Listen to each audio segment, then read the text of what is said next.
Are we rolling? Inside and outside? Are we finally rolling, guys? Rolling. Just rolling. Hello, Kenny. Hello. How are you? Actually, I saw the first Journey of the Joke episode 6 years ago, and the setup has upgraded. Kudos, pat in the back. Lamps, condenser mics, sofas, studio. Crazy, man, crazy. Back, it was just one camera on tripod and Akshay Pillai walking around the room. You should check that episode out. Yeah, you should. It's in 2 episodes. You were the first, one of our first guests for Journey of a Joke, first season that we had I thought you done. were going to say pioneer, but Yes, that is the word I was going for. yes, one of the first JOJ. One of the first OG JOJ, JOG. One that started it all, man. Yeah. Oh man, even we went through the video yesterday. All of Yeah. us was going through your first Journey of a Joke. And what was really interesting is I think your outlook in general hasn't changed. Your sunny disposition to stand up or anything related to comedy. So I would like to say very kudos. And that's exactly, I feel, what we're going to talk about in this episode. It's not Journey of a Joke, it's Journey of the Comedian.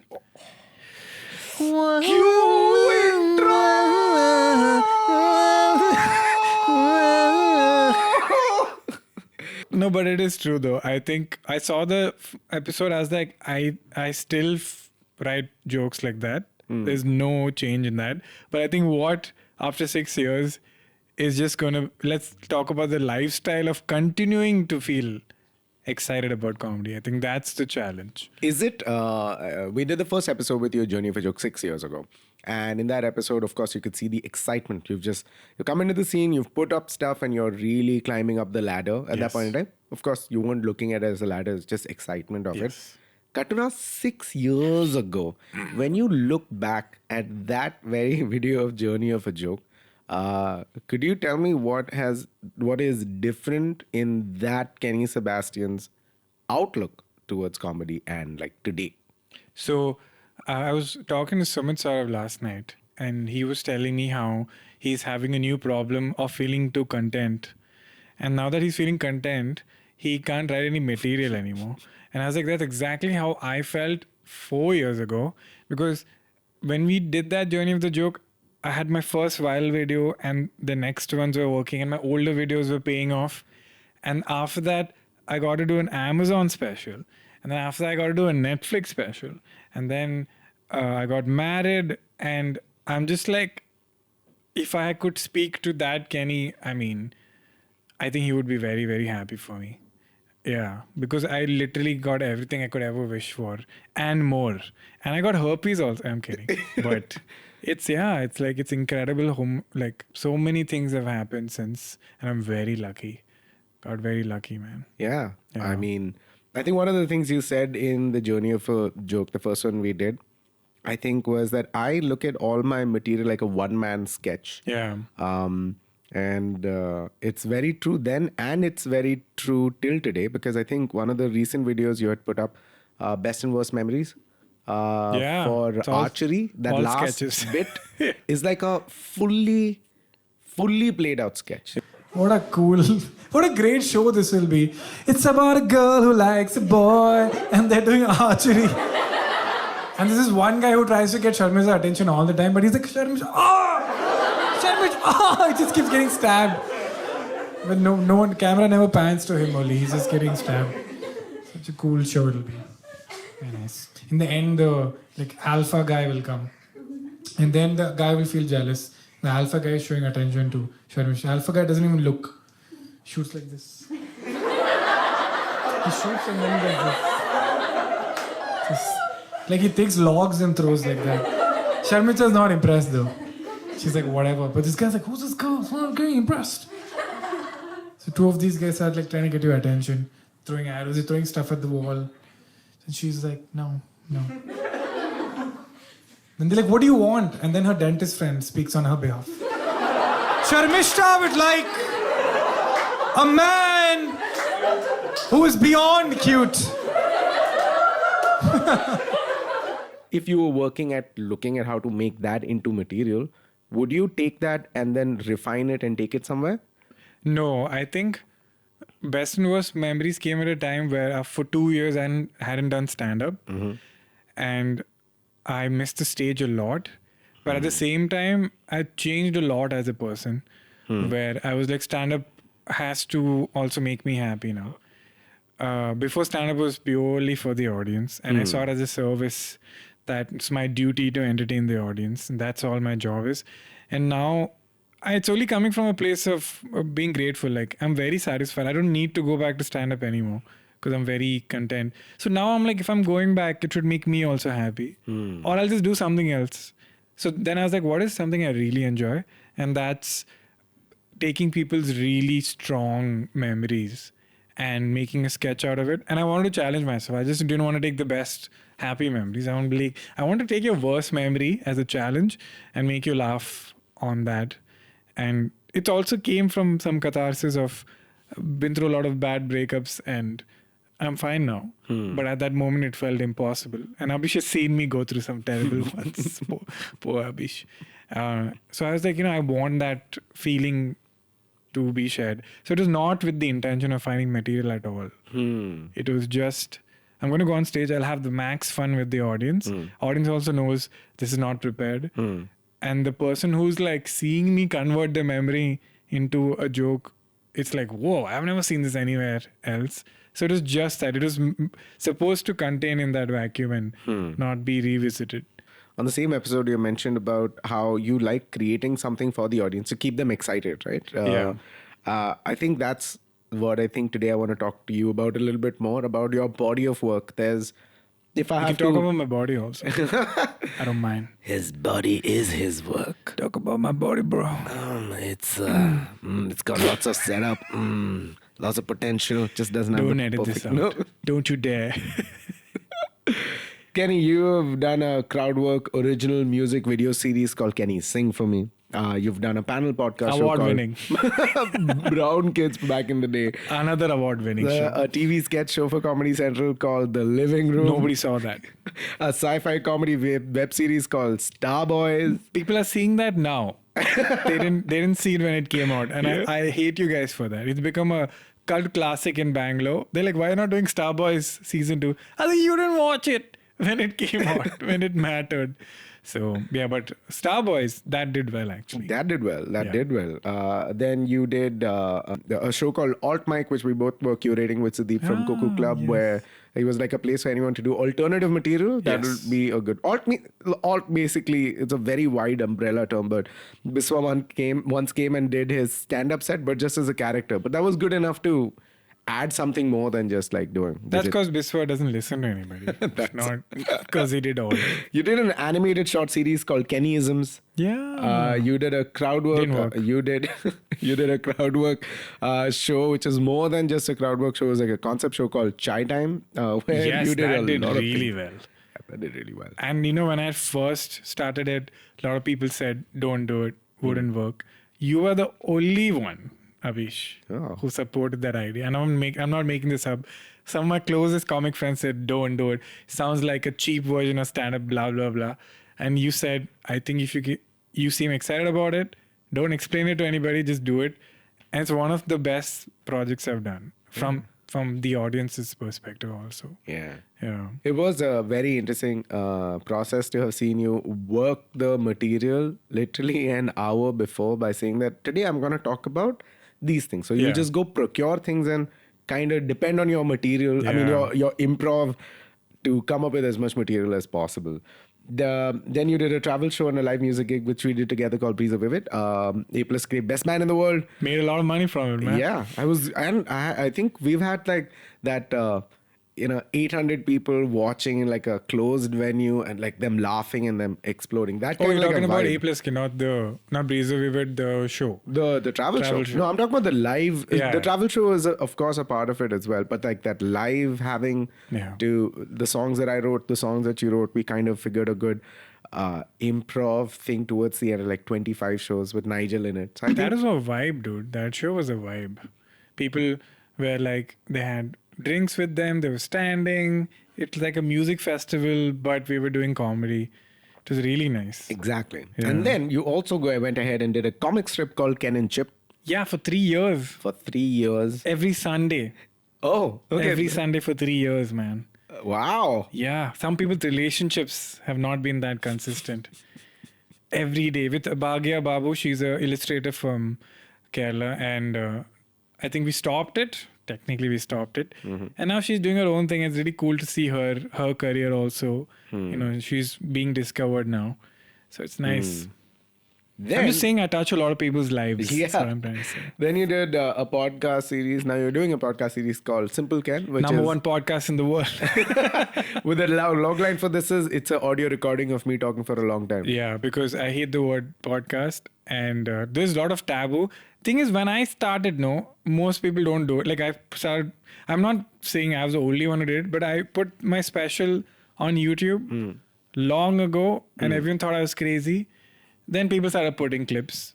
Then I put a lot of clips, and they're like, "What are you doing?" And then I started crowd work. Like, what are you doing? Now everybody does it. So it's very frustrating when I do something slightly early. It's not like an original idea or anything. Podcast existed, but I started doing it, and they're like, "What is this cheap, easy content?" Now everybody has podcasts. So, yeah, I'm fed up, okay, of being brilliant all the time.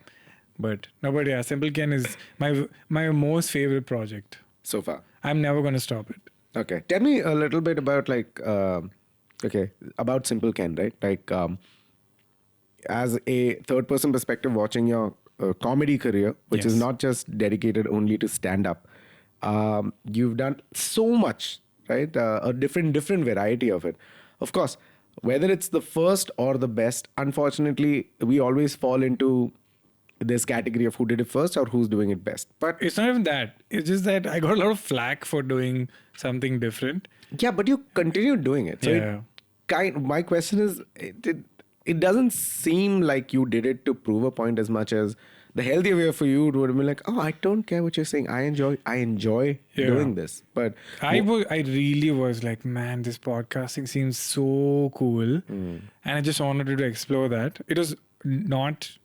Part of it was, it'll be nice to get into the podcast scene. It was there. I will be lying if I said I didn't. But most of it was, man, do you think someone would listen to me for 50 minutes? But it's not full comedy. It's just me connecting. And it's okay if very few people listen to it. But will people even listen to it? And man, it invariably became a journal of a guy going through the pandemic.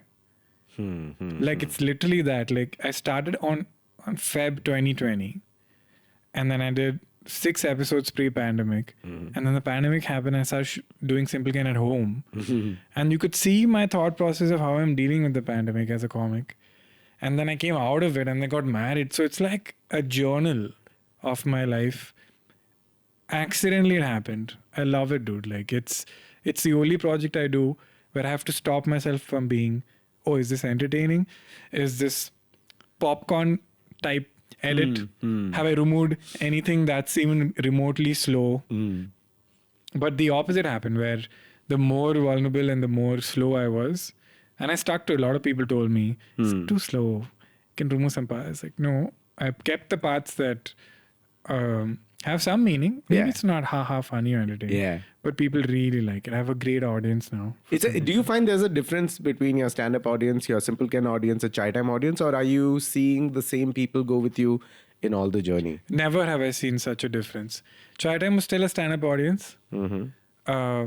Simple Ken audience they are going to come for my funeral, basically. They will come, 100%. Wow, Kenny's still trying to sell tickets even when he dies. Yeah.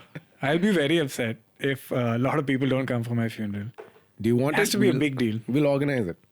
Yeah, Abish. I have faith in you that if you are alive after I die, I think you will do a great funeral service. Yeah, I think. Yeah. I think Lloyd will be there. Yeah, he'll charge you money, doesn't He'll charge people money.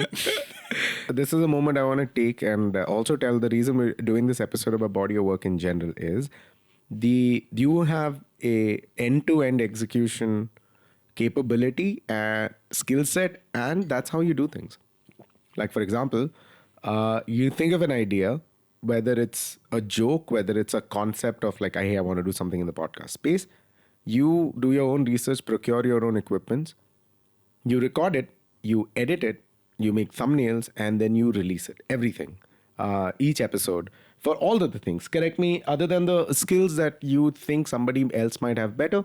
Like Ken and Chip. Like Ken and Chip? I drew most of it, and she did the final draft. Sorry, finish your question. Yeah. No, I mean, you're on the right track of it. Like, the point is that you do a skeleton, you give it to someone else to flesh it out. Kennyisms is the same thing. It's an animated bit, which again, I think you just storyboard it and send it through. Yeah. With the podcast series, you know what you want to talk about, who you want, coordinate. It's like a one person who's doing it. So there must be a strong log line of why am I doing this? Yeah. Like, is that somewhere that I want to do so many things? Or is it like, I want to do this right now, and you have extreme clarity about the execution power you have because you will be editing? So does that confidence come in, or is it most like, I have to do so much work to get this out? First of all, what a fantastic question. You're a fantastic host. I just want to say that. I'm not being sarcastic. It's such an awesome question. I was getting excited. I was like, the moment he finishes this question, I'm going to go to town with this answer. I've thought about this a lot because before I thought this was a negative. And some people, a very annoying person actually told me that I'm micromanaging and I need to learn to let go. And I thought for the longest time that that's what I should do. Obviously, part of it is true. It's just nonsense to do everything yourself. I don't know sound mixing. I sent it to my good friend Nishant. He mixes Simple Ken. I don't know how to illustrate super professionally. I sent it to Bhagya. I have started now outsourcing thumbnails because I was like, can you just relax? You know, somebody is going to put more time to it. I still edit though. And I was thinking about it. And then I saw a documentary on Satyajit Ray, the great Bengali director. I'm not comparing myself to him, but he also did the posters, he edited, he shot, he wrote, directed the actors. And then he was saying it's just artistic control.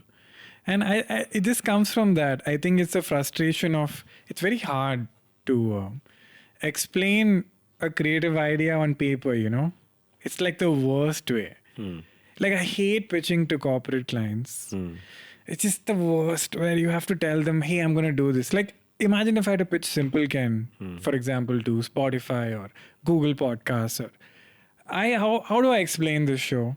But then you see it, you can see you see my personality, you see the casualness, you see the seriousness, you see the vulnerability. How do you put that on paper? And I shouldn't have to. But unfortunately, you have to talk to another person. Like, that's the worst part of life, I feel. Do you think really good concepts, really good shows, really good ideas get lost in translation in what we call a pitch? Yeah, I mean, it's just, I don't think there's ever going to be a solution to it. It's why couples fight, because they can't read each other's minds. It's just that. So it's like when you do a creative project with someone else, it's like being in a relationship. And no matter how good you communicate, you can't read each other's minds. So I'm like, if I could just do most of it. And comedy especially is so timing based. It's not, you can't send a comedy clip to an editor and expect them to do the final cut. And it's not because they're not funny. It's just that timing is so delicate and subjective. And also Lloyd also taught me this, which is overthinking it. Like, more than the idea, sometimes like you get so stuck in perfecting it that the worst outcome happens, which is you don't do it only. And that's far worse than anything else I'm saying. The biggest crime is not doing it only.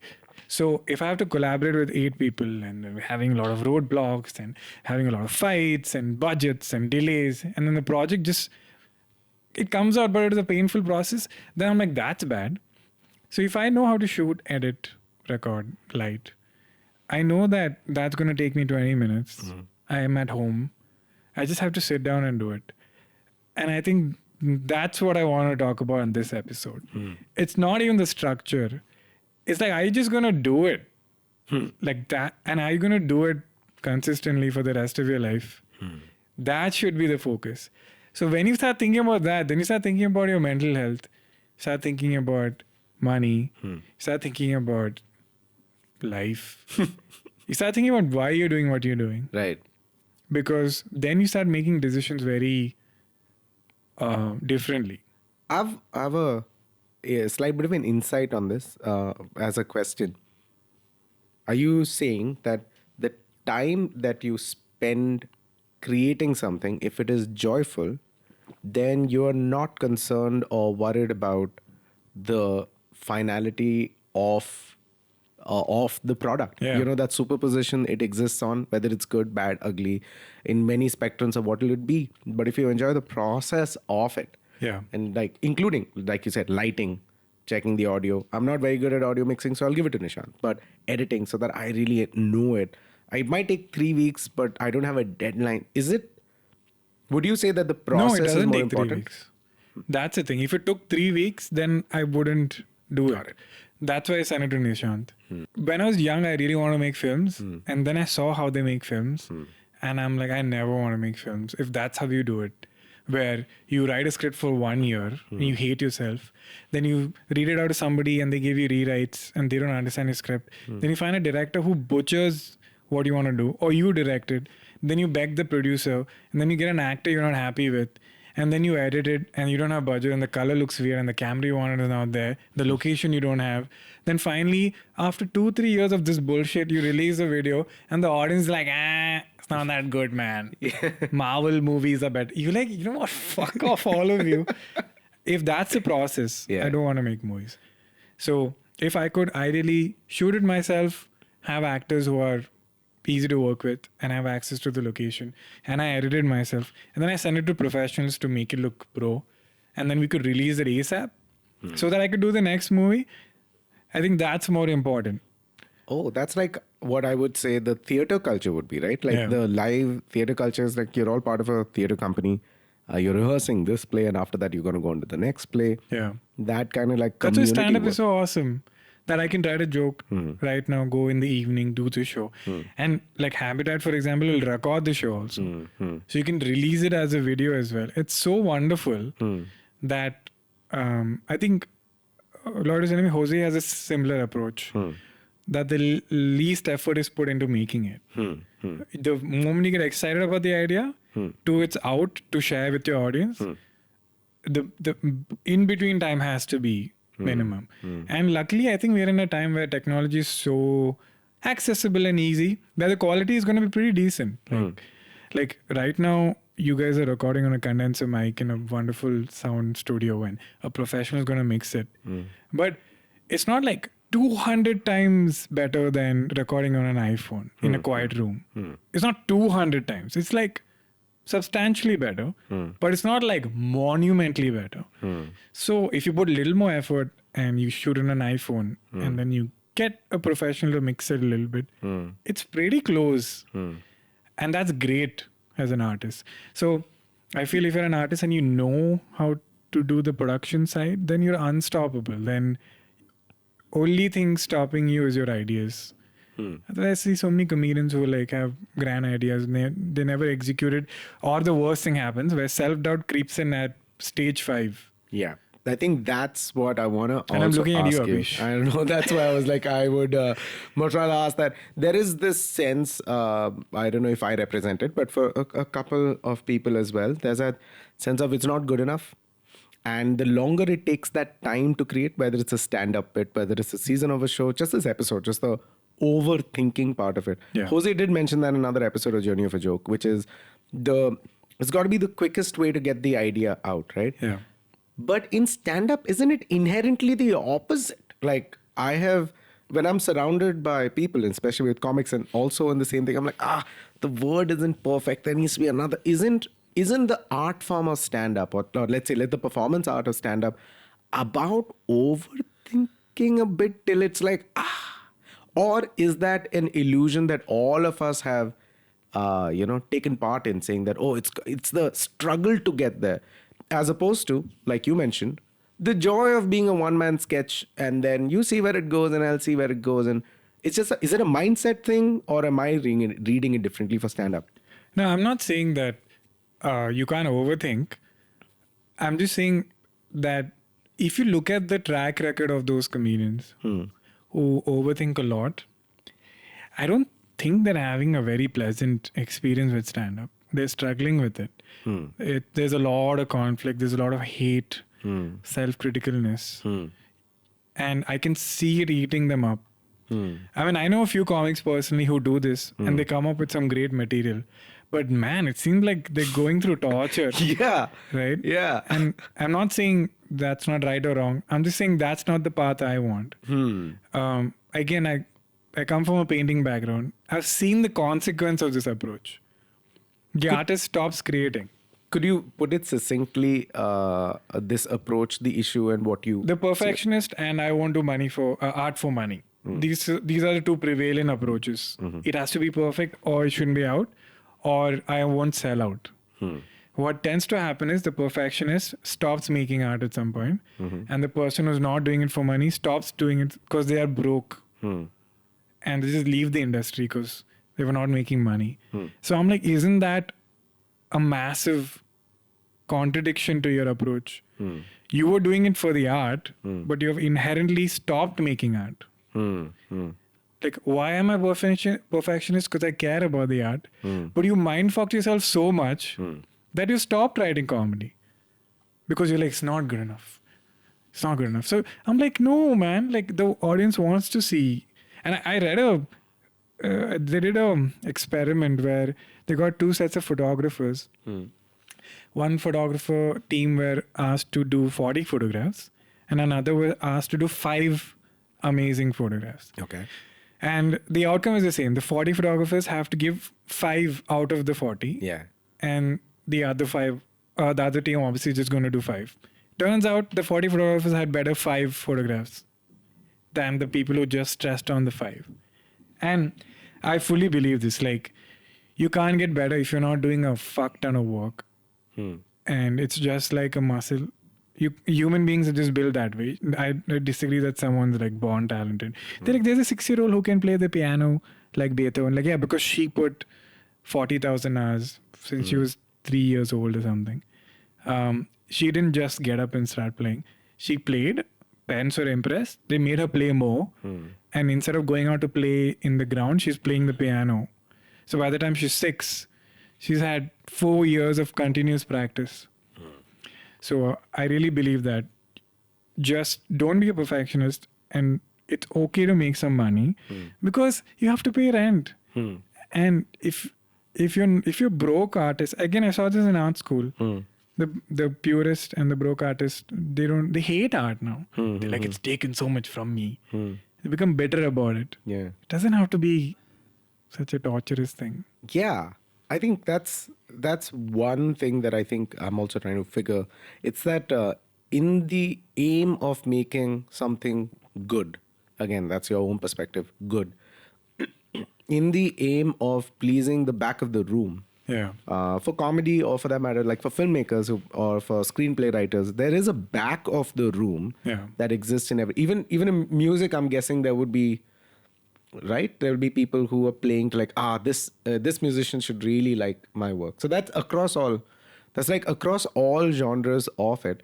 I think that single mind of like, I'm excited in the process of it, that'll make me joyful, is what gets missed. For example, for me, I think I enjoy going on stage and like just being with the audience and figuring material. And there are some things I want to do which are very physical. And I've been my physical way of conveying a joke, I enjoy it more.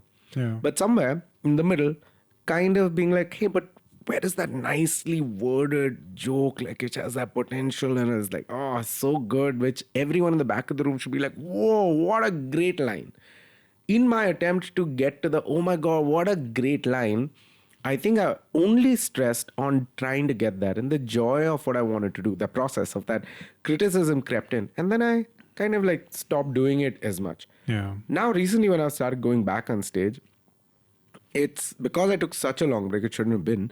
But speaking to you and everybody, there's a sense of like, are you enjoying your life? Which is a weird, holistic approach of asking. And the privilege that I have or you have at this point in time, because we, let's say in comedy, we've been able to Oh, we are the massive outliers. There's like a handful of us in the country. Yeah, right. Yeah. The privilege is insane. Like even to be in the studio, have like people like Dinkar, Lloyd, and Pranav, and Shruti, and everybody, and like even here at Canopy Studio to come and set this up. The fact that I have a board like this, and light is coming. It's a bit much. It's a bit much, right? Yeah. Do you think this is overcompensating for the fear of like, what if the thing isn't good enough? Which is what my brain would think. Oh. But the very fact that I came in, I had a cup of coffee with everybody. Everyone's chilling. Yeah, your crew is so lovely. So I am enjoying the process of making this episode instead of thinking of, oh, I need to do another episode which I need to put out. Because Conan, when he was exiting, also he mentioned, right, the definition of heaven Conan, man, he's figured it out. Yeah, right. That last episode monologue. Decades of working with the same team. And you can see he's not burnt out. He has a good marriage. He has kids. He's healthy. I mean, that's God level artistry. To create art and not self-destruct. I mean, sorry, I interrupted you, but Conan is a perfect example of, I want to be Conan. I want to be like in my late 50s and look like I'm having the time of my life. He's doing podcasts now and he looks like he's on late night. That's those years of like time that he's put in. Like also in his exit monologue where he said that the definition of heaven for him is doing what he loves to do with the people he loves to do it with, right? Which it sounds very foo-foo to do, but right, like having a crew to work with it, like you do something called art by committee versus art, which is it runs through the gambit of the room and everyone's got their sprinkle on it. It's like an idea that started on a conveyor belt and it continues. Everyone's putting a sprinkle. Someone's like poking. Someone's like, frying it from the top. Someone's like throwing some. So it becomes something good, which is very different from how you initially imagined it. And accepting that as the new product sometimes is so different, is a very different mindset, which is like an art by committee, which I would do with Journey of a Joke and Son of Abish. But with stand-up, or let's say with music, which is like your imprint on it, sometimes that difference might be like, I'm not happy with it. I want to re-go and do it. Do you feel like with your projects, do you avoid that because you're doing, with your projects, you avoid that because you're doing everything, let's say, end to end? So I'm not contradicting myself. Like I do collab also. Like Sketchy Behavior was with Kanan. So that wasn't about my artistic. It was, I was telling a friend, there's like, Sketchy Behavior is me and Kanan having an artistic baby. It was so fulfilling. That was the purpose of that. So then you take this thought out of the window where Sketchy Behavior is not about me. It's about Kanan and I creating something together. So in that approach, it's truly collaboration. Where we're sitting together, we're writing together, everything is done, consulting each other. And that's not a painful process because it's Kanan. Like I love him and I respect him and we vibe. Like that's how it should be. That's how I should make a film. That I love everybody on set. And if anybody says anything, it's like a wonderful thing. It's not like, let me do my job. It should be like, obviously you want this to do well. That's why you're telling this to me. So, but again, life is not like that, right? Like some things you do with people, some things you do alone, some things you don't show anybody. At home, I sing songs that I'll never perform. That's just for me. Stand up, I love, there's a part of me which I call I know I'm an artist because it's a part of me that has ideas and I want people to react to it. It doesn't matter if they love it or hate it, but I have to show it to somebody. I was like that since I was a kid. I look at an uncle, I want to imitate him. I just need somebody to see me imitate him. So that's I realized I have that performative thing in my life that's never going to go away. That's interesting. So for you, any idea is not for you, but in general, what is the funny thing that you want to talk about? And then you surface it with what is the easiest will to follow. For example, you had said this long time ago when I was talking about, hey, I'm writing a small short film, or what should I start with in general? Because you're done trying by then. He said, I think you said that, start with the thing that excites you the most. Yeah. And then you put things around and then you see how That's how we wrote Sketchy. Yeah, that's the thing. That is your approach. When I asked somebody else the approach, theirs was like, no. First you need to have a log line, then you have it. So these were two approaches I was getting stuck in. One is an industry standardized version of it, which of course is there. You still do that, but you start with the... I'm talking about the starting. Yeah. A lot of like for now, stand-up comedians or musicians or like people who generally are interested in watching to create an idea and they want to put it out. Yeah. It starts at like, where do I start? And that's one issue that I personally feel. Where do I start and where is this going? Yeah, I'll tell you where this comes from. Again, I'm so grateful to art college, because in school, the approach, and also my guitar class taught me this. I want to learn the guitar. I found a teacher, and first 5 classes were fundamentals of guitar, fundamentals of music, and it was so painful, and I hated it. And I was like, oh, maybe I don't like playing the guitar.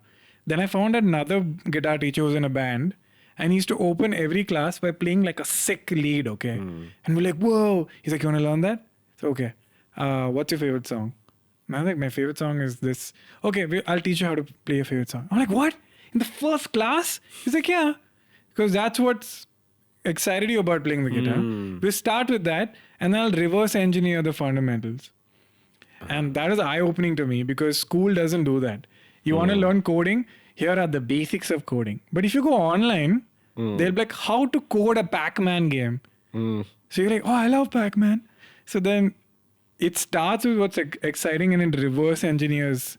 So like, even when someone asks me how do I edit, I don't be like, this is Premiere Pro, this is Workspace, this is Project, this is FX. I was like, no.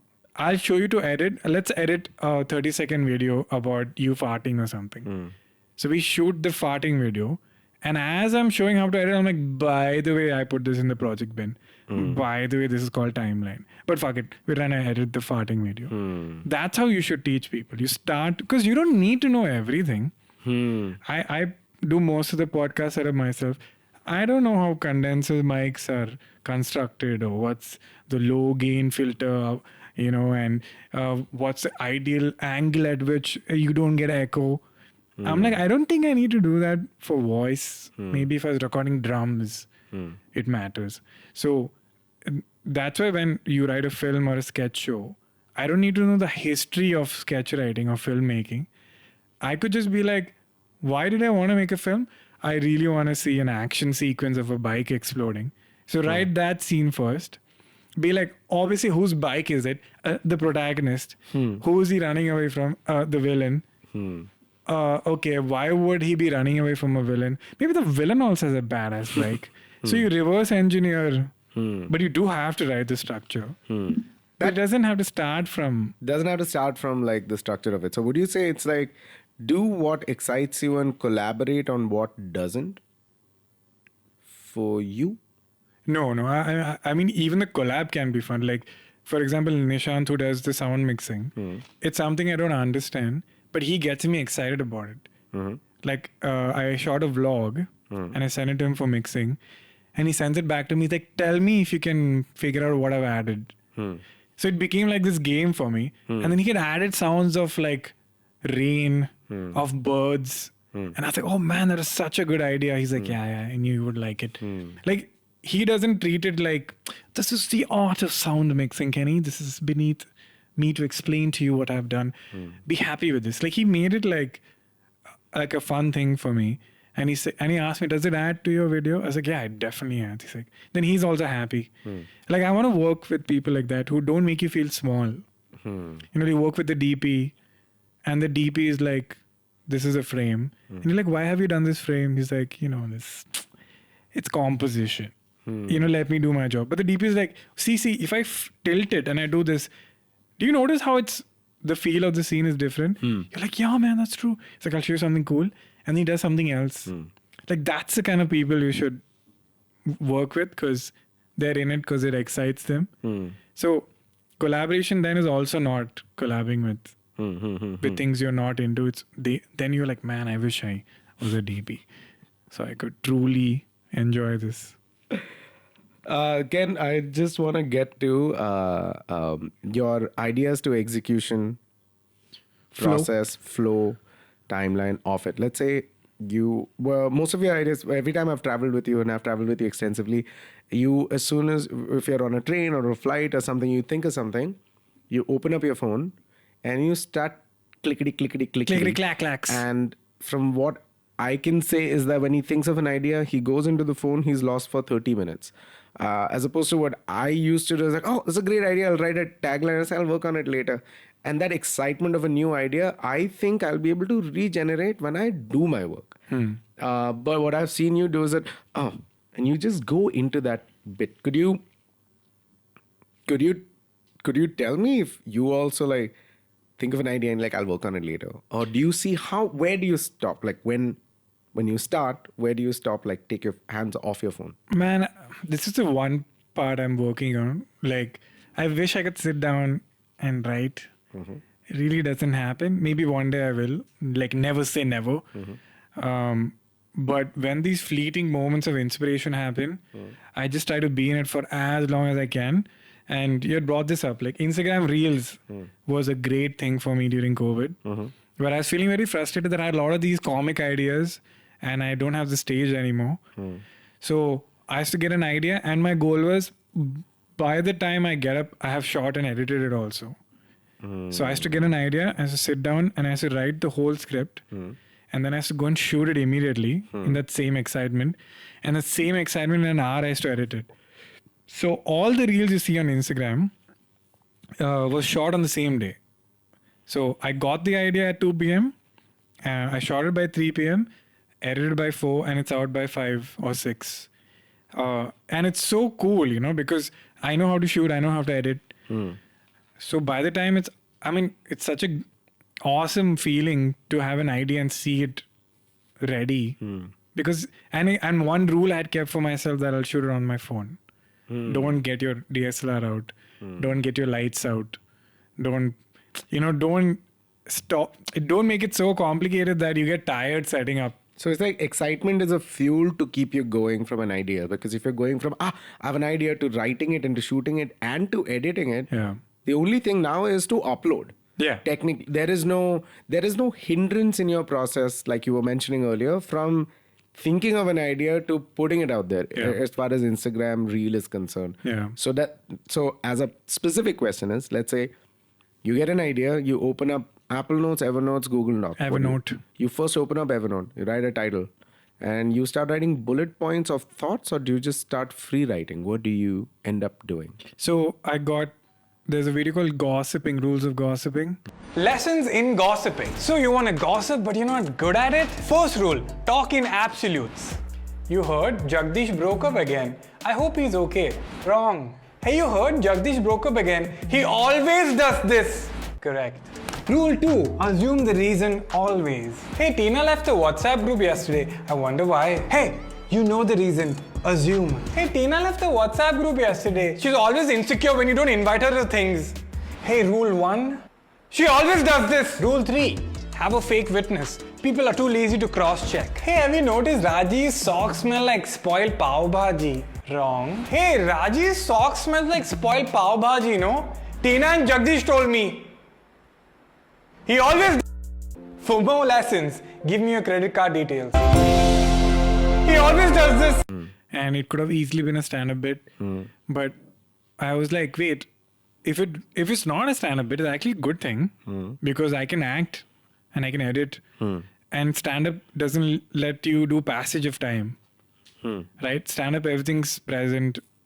Right? So I can't do vignettes in stand-up. So I was like, oh, wait, so it's a good thing it's not a stand-up set.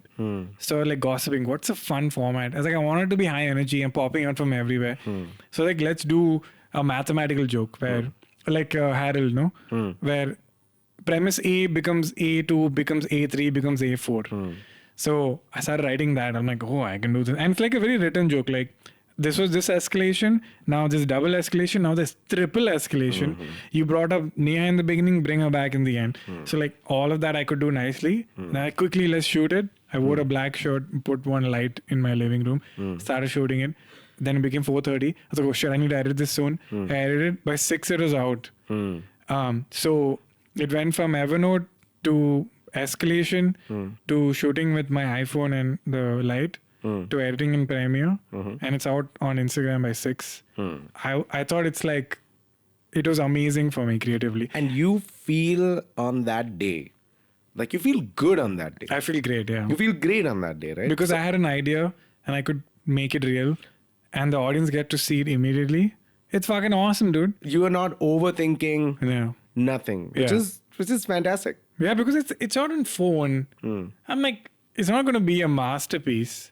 But So does it's it okay. change if you suddenly are going from this to like, I'm going to record a stand-up bit? Yeah. Like for example, current situation, a lot of comedians have, Instagram algorithm really pushes reels, right? Yes. So one of the great things comics are doing now is to take the material that they've shot over the years, or Yeah. for that matter, what they shot yesterday, crowd work material they're putting out, the jokes they're putting out. Like Yeah. Alingin, Yeah. right? One of the finest comedians. Yeah. I love him. I love watching his reels or TikToks that are coming out because it's just succinct jokes. Great joke writer Yeah. and his tour dates are coming. It's a standard template, and I like sometimes I'm just going through just to see what new jokes is he put in. So the the current situation for quick stand-up bite content is out there. For sketches, for vignette-based sketches, or like anything else, like branded videos also for that matter. From the beginning to the end, the entire process you're enjoying. And there's not one bit that you're going like, I don't know. That's, you don't allow, let's say, self-doubt to creep in because Yeah. excitement keeps all of that out. So if some days I didn't make this deadline and I started editing and it ended at 8 p.m. and then I'm like, okay, I'll upload it tomorrow. There have been times where I'm like, what the hell have I made? That's how short it takes for me to start hating it. Oh my God, Ken, I think you... Okay, tell me if I'm saying it correctly or not. Excitement keeps you going from an idea to release. Yeah. Excitement also keeps all the negative self-doubt away. it keeps it away. And once you release it, the audience's appreciation Is or theirs the now. community appreciation keeps you feeling like this was a good idea. But if you go to sleep and if you don't upload it, you don't even allow the audience to see it. Yeah. Before you only reject it, this is not good. Yeah, and it's a good thing because if I don't reject ideas, then I'll think that really shitty ideas are good. So it's good that I have that system that in a day or two I look at, I'm like, I don't think this is good, man. So it's healthy. That's also healthy. So I just found the best middle ground that I tell myself that if you're excited about it today, do it in that excitement, and that's the joy of being an artist. But don't keep it for too long because your future you will be critical and should be, because now I can't see my old specials. It's too painful, and that should be like that. I should be watching my own specials and being like, man, some good stuff here. But the good thing here is that I think we were discussing with the crew here at Canopy Studio as well, is that Canopy Studios, Lower Parel. the choice of every audio enthusiast. Please check the website for rates. Like they also mentioned very clearly, what was fantastic as musicians was that when they hear their songs from yesteryears, they're like, it's not good. But that piece of work that you've created is going to be relevant to somebody at some point in life. Yeah. That you have, so no need to delete it out and just be like, this is who I was. No one is comparing you to who you were previously. You're comparing it to the amount of things you've done over the years. And for you, it's the joy of that creation. That's the ideal balance to strike. Yeah, I don't want people to misinterpret. I'm not saying put crap out. I'm not saying that. I'm just saying that you're not going to put Michelangelo's David out also. It's somewhere in the middle. That it's not going to be fantastic, but don't put crap. Middle ground is more than enough, because what is your middle ground could be life-changing for someone else. So put Mukesh's Dravid out there. Yeah, Be good. that's enough. Michelangelo's David, probably not. You know, Ken, we were watching this episode yesterday. We were just going through all of your material, trying to see how to build an episode out of this broad. And we asked audience members to send some questions on Instagram. No way. So we have a few questions that I would want to jump in right away. Come on, let's do it. All right, here's a question. How do you get inspiration to write hilarious jokes on everyday mundane things? The Yeah. question in this is, do you write jokes on mundane things? Yes. Or do you just write jokes on things that you personally connect with? No. I think it's conscious. It's nice. It's like a challenging homework for me. Very easy, I feel, to write jokes on things that are already funny. This dumb politician did this dumb thing. I'm like, there's no observation there. This dumb process did more dumb outcomes. Like, there's nothing. But if you take something that's inherently not funny, like a cup of tea, a biscuit, or people how they handshake, stuff like that, that gives me a kick. Like, oh, I made something that people see every day, take for granted, think it's vanilla as fuck, and I made that funny. Very interesting, because a lot of other comics in general, I also struggle with, but it's just like, but why? I want to talk about like a deeper situation. Oh, you can. That's also there. But what I'm trying to get here is that you don't struggle with the dichotomy of this or that, right? It's just a very few other people thing. You're like, I enjoy doing this, and the joy of creating humor out of something right from under your nose gives you that excitement. Yeah, man. Like, we're in India, and everybody hates creativity. So I came from a school that didn't allow me to sing Western songs. I came from environments where I couldn't draw or paint. So I'm used to people always disagreeing with what I'm doing. So it became very normal to me that I don't think anybody's happy with anything I do. So I'll do it anyway. You know? Yeah. Terrible parenting. Yeah, I mean, Yeah. I had a terrible upbringing. Like, it was not conducive to creativity at all. So I think now I'm like, if I'm doing something and most people disagree with me, I think I'm on the right track. Yeah. Honestly, I'm not saying this as a cliche thing. Genuinely, like, anytime I've done something and everyone tells me it's not a great idea, I'm like, okay, I think there's something here. Very interesting. So yeah, how do you do it? How do you get inspiration? I think sometimes, like, for example, recently I made a reel on making chai.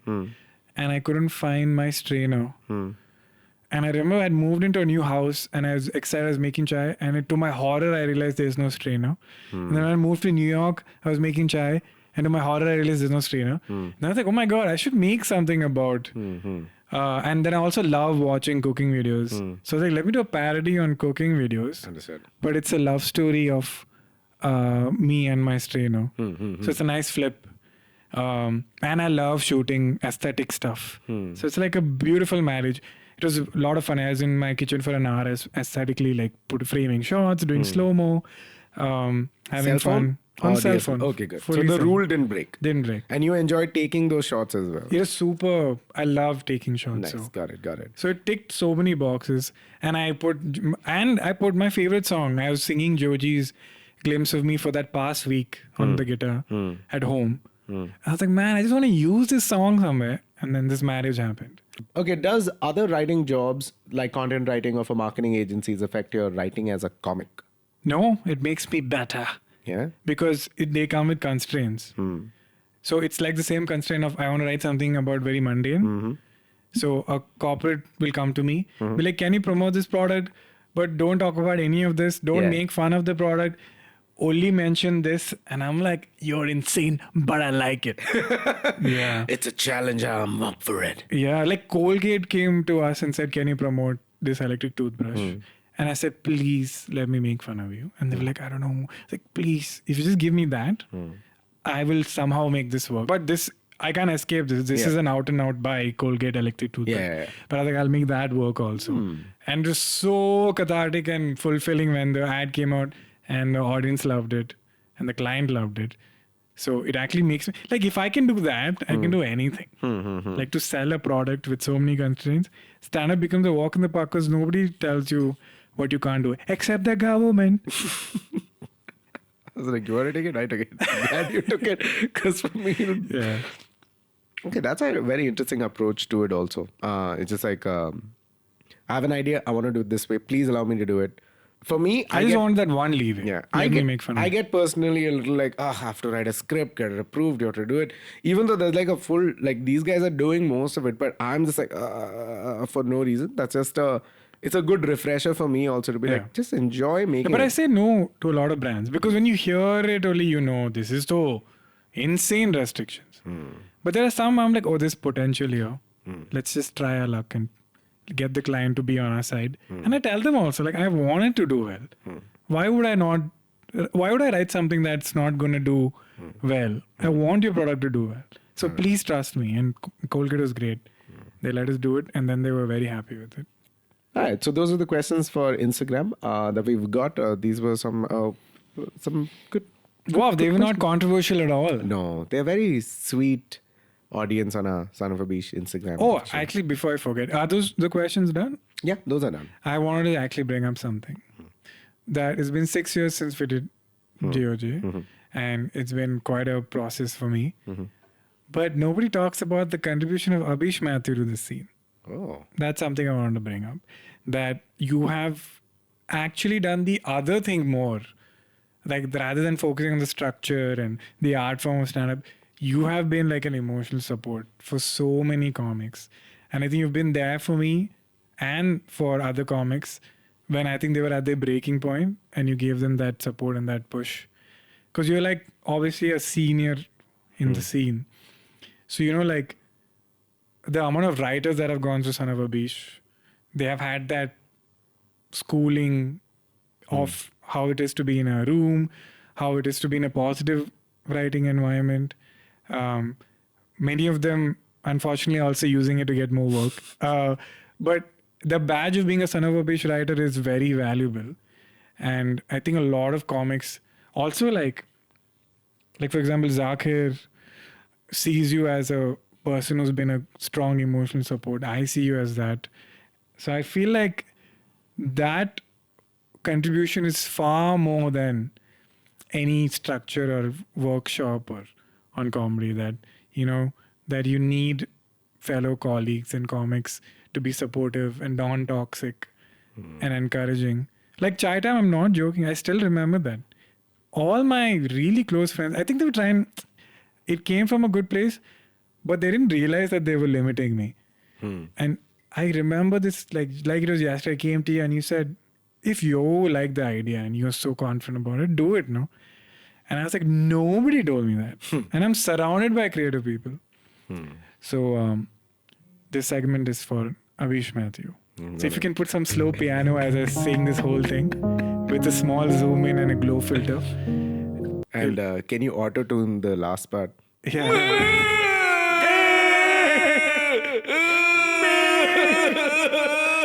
This is a meme that I know which meme you're right, the father and the son. Yeah, dude, I cry watching that meme all the time because that guy reminds me of my father. Yeah, I'm just like, oh. Oh, father's crying is big trigger. Yeah, and like it's unsuspected. Yeah. It's like a foregone. Sorry, I know that gentleman passed away, by the way. Yeah. Someone told me. Everybody I has to die at some point. Wow. Is that bringing us to the next segment? Advice you would like to give me specifically? Really? Yeah. This is a segment? Yeah. What kind of segment is this, man? What if you have a guest who's like a dumbass? Yeah. Oh, okay. I'll take that as self-awareness. Advice for you. Yeah. Something that would make me get to where you are. I'm not talking about success-wise. I'm just saying that a good place in this life of creating, knowing it goes down, up. What do you think is missing from what I'm doing? I think you're already on that path. I think all of us really care about you. I mean, Lloyd and I talk about you all the time. That how can we make sure that Abish is mentally well, is happy, is creating projects that he really wants to, and not just because he has to. But you're already on that path. So I think a few years ago you weren't, and you're still a workaholic, but it's much better now. You invest in your social life, which I started doing when I went for therapy. You're already on that great path of equally not making your life about work and loving yourself, spending time with family and friends. So I think the advice would be just to continue. And you are now like doing things which are without overthinking, except for this one video of you doing gardening with your dad, which you showed me also, and it's not been uploaded yet. So that overthinking segment, can you just put this video of Abish like this for that segment, so that it's like, do this, yeah. Put that in that segment. You know what? Before it goes in, it was just an advice for me. I didn't want it to get into like, hello, what's happening If over you there? dare show me an edit that you're not releasing, I'll flip the TV, dude. Even Lloyd, freaking, he showed me that Kanan video for 3 years. Now it's out. Yeah. One day. Thank you so much, Kenny Sebastian. That is my name. That is your name, Kenny Sebastian. We here on this season of Journey of a Joke. 6th season. Yeah, 6th season of Journey of a Joke. As you repeat customer from first season. We have something Veteran. for you, which we would like to give you. Is it a pension? Is it? Did I get a pension for being such a veteran? Something's coming my way. All right. It's For the a audio bag. listeners, what is it? What is it? What is it? Kenny, can you explain what you're seeing Pranav bring to you? It's a gift. Oh my God. I get to keep Pranav. Yes, Oh, of it's course. chai time with Kenny. Oh, so sweet. And such a cute wrapper. Who chose the wrapper? Oh, Lloyd. Lloyd's a sweetheart. I'm opening it, guys. It's a rectangular shaped box. Oh, this will be used very well. What is it? 3 giant, are these soup cups? Wow. To have chai in. Oh, Since so you moved sweet. into the new place, here are some soup cups for you That's to drink so chai kind of in. you. Thank you. Oh, there's a little soup spoon. Have the soap in the soup bowl. Yummy. I think you should have chai in this because it had chai time written outside it. Thing is, I'm trying to reduce the quantity of chai I have, so this will just make it a bigger problem. Well, Kenny, we have another one for you. No. Yeah. Oh, thank you, brother. Would you like to explain? No. What does it say? Really? What does it say? I get 2 gifts? You have 2 gifts. Are you serious? And what is the cover Oh my explain? God, it's genius. You know what? If you had given me both wrapped in one, I wouldn't have been this happy. But you split it into 2. I'm so much happier that I've got 2 gifts, man. Yeah. More chai time. More chai time with Kenny. It's too funny. Dude, I am so excited. What could this be? Wow. These are actual chai glasses. Now I can finally serve chai to my entire building. Oh man, this is so pretty, and I can put this in the kitchen. It has its own holder. Are you... This is all right? Yeah. Oh no! Son of a beeswax. Son of a bish. Even I didn't know this. Obvious chai time with Kenny. Okay, what could this be? See, there's a pattern here. Yeah. There's chai, soup cups. This will be a small bathtub. What is it? It's a giant kettle. It's a giant tea kettle. Oh, it's nice. It's like what is that movie a Disney movie? Beauty and the Beast, where the kettle is alive. Oh, it's beautiful, man. Thank you for listening. Thank you for watching this episode, and thank you for listening to this podcast. If you want to see other episodes of Journey of a Joke, journeyofajoke.com. That is a website I'm paying for. $16 a month on Squarespace, which Same here. go I have watch. a simplecan.com website on Squarespace. Very expensive. Please use it. Yeah, please use it. Yes. Please. Simple Ken, do tell us what you're up to now, what we can watch, what do you... Simplecan, there's an episode every month or 2 episodes if I'm feeling productive. And go check it out. That's all I have to say. You are saying the right thing. Yeah, thank you so much. Make sure you subscribe to Your Emotions, like I said, and call your parents. They really do miss you. Thank you for watching, and thank you for hearing. This is Journey of a Joke, and this was Kenny Sebastian. Canopy Studios. Canopy Studios.